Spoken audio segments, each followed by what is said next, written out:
नमस्कार। स्वागत है आपका अंग्रेजी में डॉक्टर रचना यदुवंशी के साथ। कैसे हैं आप? हमारे यहाँ तो मानसून आ गया है, ऑलमोस्ट आ गया है। रात में एक प्री शावर हुआ है। आपके यहाँ आया कि नहीं मुझे ज़रूर बताइएगा। मुद्दे पे आते हैं कि क्या लिखा है मैंने। फिर से मैंने एक ताज़ा तरीन सच्चा किस्सा लिखा है। अच्छा है कि नहीं वो आप बताएंगे। सच्चा इतना है, उसकी ऑथेंसिटी पे थोड़ी बात कर लेते हैं कि मैं जो केंद्र में हूँ, मेरे आसपास ही घटित हुआ था, तो मैंने खुद को केंद्र में रखा है। वो पात्र भी हैं जिनके साथ घटित हुआ था और मैंने एज इट इज़ लिख दिया है। मुझे लिखते वक्त बहुत मज़ा आया। सुनते वक्त आपको आया या नहीं आया वो तो बाद में तय होगा। अगर समय बचा तो फिर से थोड़ी सी बात करेंगे किस्से के अंत में। अभी सुनिए किस्सा। किस्से को शीर्षक दिया है मैंने इश्क निकम्मा। मैडम जी हमारी शादी है, छुट्टी चाहिए। शादी नहीं, शादी। मैडम जी हमारी शादी है, छुट्टी चाहिए। कहकर दिवाकर ने जो बत्ती सी निपोरी तो उसके अति सांवले चेहरे पर गुलाबी आभा मिक्स होकर नीली सी प्रतीत हो रही थी। मैंने भी उस शर्माहट के 50 शेड्स देखने के लिए पूछा, अरे वाह, कब? क्या नाम है लड़की का? तुमने तो बताया ही नहीं। अचानक शादी की सूचना। उसके पेट में उठ रही हिलोरें मैंने वायुमंडल में तरंगों के रूप में महसूस की। मुझसे आंख न मिलाते हुए दिवाकर ने मेरे डायगनल खड़े होकर डायलॉग्स बोले तो मैं समझ गई कि लड़के में तमीज बाकी है और ब्याह के अति एक्साइटमेंट में भी बहुत ज्यादा कूदने वाला बॉडी जेस्चर वो देना नहीं चाहता।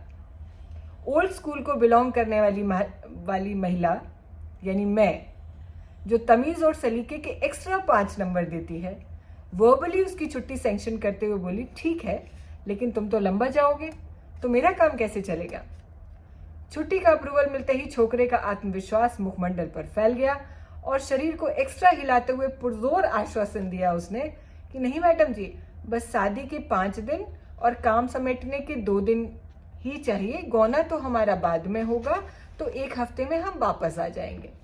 कहकर किसी तरह पैरों में लगे पंखों को समेटते हुए दिवाकर जैसे उड़ सा गया था वहां से। दिवाकर यानी मेरा घरेलू सहायक, 5 फीट लगभग 2 इंच लंबा, अति की छरेरी काया जिसमें कमर का हिस्सा लगभग गायब सा ही था और जिसे बहुत ही जतन से बेल्ट के सहारे पैंट को अटकाया जाता था। अति का काला रंग। मैं इस पंक्ति को बोलने के लिए बहुत माफी चाहती हूँ क्योंकि गोरे रंग से मेरा आम हिंदुस्तानियों की तरह कोई ऑब्सेशन नहीं है, यानी कोई पागलपन नहीं है मुझे, बल्कि मेरा फेवरेट कॉम्प्लेक्शन है चमकता गेहुआ रंग, जो हम सब भारतीयों की पहचान है। हाँ, तो काले रंग को बताना केवल व्यक्तित्व का खांचा खींचने के लिए था। काले बाल जिसमें पतंजलि का नारियल तेल दूर से महकता था।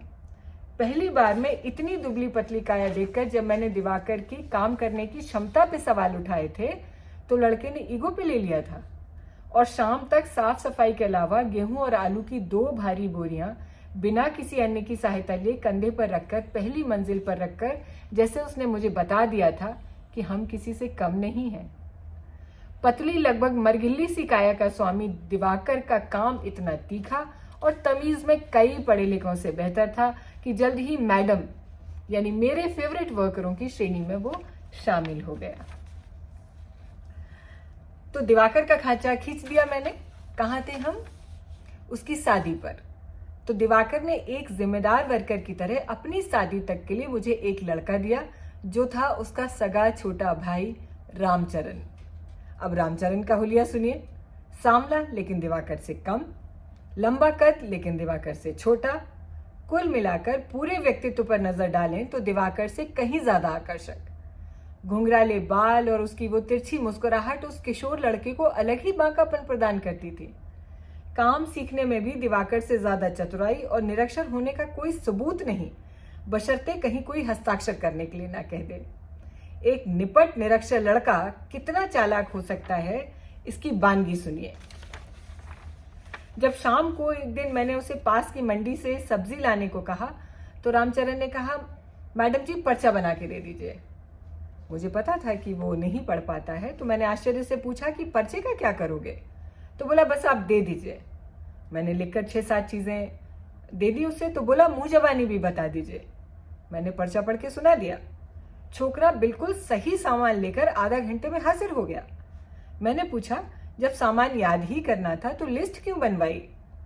तो उसने उसी बाकी तिरछी परिचित मुस्कान के साथ कहा, दुकानदार को पता नहीं चलता है कि हम पढ़े लिखे नहीं हैं, तो सौदा ठीक से दे देता है। मेरा यह अनुभव कि कॉमन सेंस और पढ़े लिखे होने का ज्यादा कोई वास्ता नहीं है, उसने इस तथ्य पर अपनी स्मार्टनेस से मोहर लगा दी थी। खैर, शादी के बाद दिवाकर बाबू पूरे 17 दिन बाद लौटकर आए तो मुखमंडल पर अलग ही आभा थी। तेल की मात्रा सिर में और ज्यादा हो गई थी और बाईं मांग की जगह बिना मांग के बाल ऊपर की ओर बनाए जाने लगे थे। फोन हमेशा जेब में रहने लगा था, जो कि काम करते वक्त बेवक्त बजने लगता था, जिसे दिवाकर मेरी उपस्थिति में खिसियाकर काटता रहता था। सब कुछ ठीक चल रहा था। दिवाकर और रामचरण दोनों भाई मिलकर अपने परिवार की रोजी रोटी को बहुत कुशलता से संभाल रहे थे कि अचानक से रामचरण के चाइनीज फोन की घंटियों की फ्रीक्वेंसी बहुत ज्यादा बढ़ गई। मोबाइल फोन तो वैसे भी आजकल न जाने कितनों का समय बर्बाद कर रहा है, लेकिन रामचरण का मोबाइल कुछ ज्यादा ही बजने लगा था। इतना ही नहीं, मोबाइल की फोन की घंटी बजते ही वो बाहर की ओर दौड़ता तो मुझे डाउट हो जाता था, क्योंकि ये वाली बॉडी लैंग्वेज संशय पैदा करने वाली थी। इस उम्र में किसी कन्या मित्र यानी गर्लफ्रेंड का बन जाना तो बहुत लाजमी है, लेकिन फिर भी फोन बजते ही सकपका कर बाहर भागना मेरे एंटीनाज में तरंगे भेज रहा था। दिवाकर भी मोबाइल में व्यस्त रहता था, लेकिन उलझा उलझा सा। रामचरण भी मोबाइल में कैद हो गया था, लेकिन खुशी खुशी। दोनों की सिचुएशन में समझने की कोशिश कर रही थी कि एक दिन तो गजब ही हो गया। दिवाकर ने रात के खाने के बाद मेरे पास आकर गला साफ करके धीमे स्वर में कहा, मैडम जी, रामचरण को समझा दीजिए। मैंने पूछा, क्या? क्यों? तो जमीन में पैर का अंगूठा रगड़ते हुए नीचे देखकर लगभग रुआसी स्वर में कहा, वो हमारी घरवाली से बहुत बात करता है। मेरी सारी बॉडी लैंग्वेज और साइकोलॉजी रीडिंग एक क्षण में जैसे स्पष्ट हो गई थी।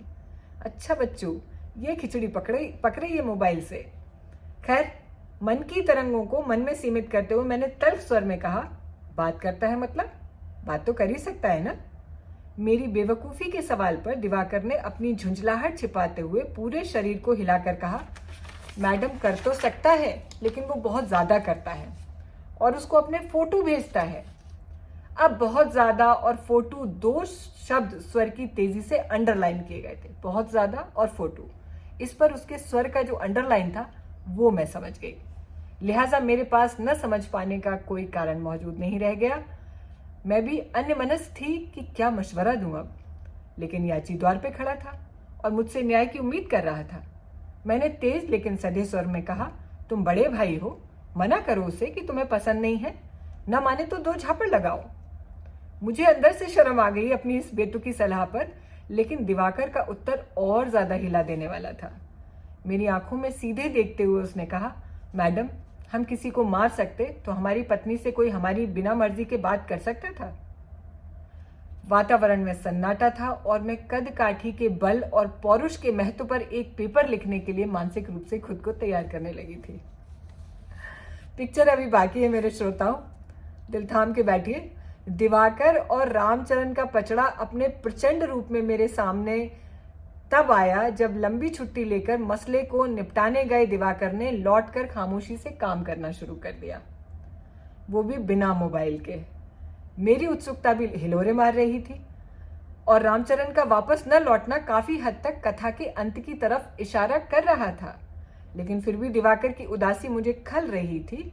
तो मैंने अपनी बेतमीजी में तमीज का फ्लेवर डालते हुए धीरे से एक दिन किनारे में पूछा, क्या हुआ दिवाकर? उसके और कुम्हला गए दोनों गालों पर आंसू ढुलक पड़े और उसने रुंधे गले से जवाब दिया, दोनों ने धोखा दे दिया मैडम जी। मेरे होठ सिल गए थे और अब मैं बॉडी लैंग्वेज छोड़कर इश्क निकम्मा पर लिखना चाहती थी, जो कि मैंने लिखा। कैसा लगा आपको ये किस्सा मुझे जरूर बताइएगा। जो मैं कह रही थी कि आपसे अंत में एक बात करूंगी छोटी सी, तो आप ये बताइएगा कि ये वाला पीस मेरे अन्य पीसेस की अपेक्षा कैसे डिफरेंट था। मैं जानती हूँ कि मैंने विधा में भिन्नता की है इस बार, जो लिखने की शैली है, जो स्टाइल है, उसमें थोड़ा सा चेंज किया। मुझे पता है आप सुधी श्रोता हैं, बहुत इंटेलिजेंट हैं, जान गए होंगे कि मैंने अपनी क्या शैली बदली है इस पीस में, लेकिन आप मुझे कमेंट्स में और टिप्पणियों में बताएंगे तो मुझे बहुत अच्छा लगेगा। मिलते हैं बहुत जल्दी अगली किसी नए किस्से के साथ या किसी अच्छी सच्ची कहानी के साथ रंगरेजी में। बने रहिए तब तक रचना यदुवंशी के साथ रंगरेजी में। जाते जाते एक चीज़ और बता दूं, मैं पॉडकास्ट में मेरे बहुत ब्रेक आ गया था। मैंने केवल एक ही एपिसोड उसमें रिकॉर्ड करके आप लोगों को प्रस्तुत किया था। आज ही पॉडकास्ट पर भी मैं स्टोरी डालूंगी। जिनको मुझे देखने के लिए जिनके पास वक्त ना हो वो पॉडकास्ट सुन सकते हैं। वो भी रंगरेजी के नाम से पॉडकास्ट पर अवेलेबल है, उपलब्ध है। ज़रूर सुन लीजिएगा और मुझे वहाँ पर भी टिप्पणी करके बताइएगा। जो सुने और देखें वो ज़रूर ये बताएं कि सुनने में ज़्यादा मज़ा आता है या देखने में। चलती हूँ मैं, नमस्कार, बहुत शुक्रिया।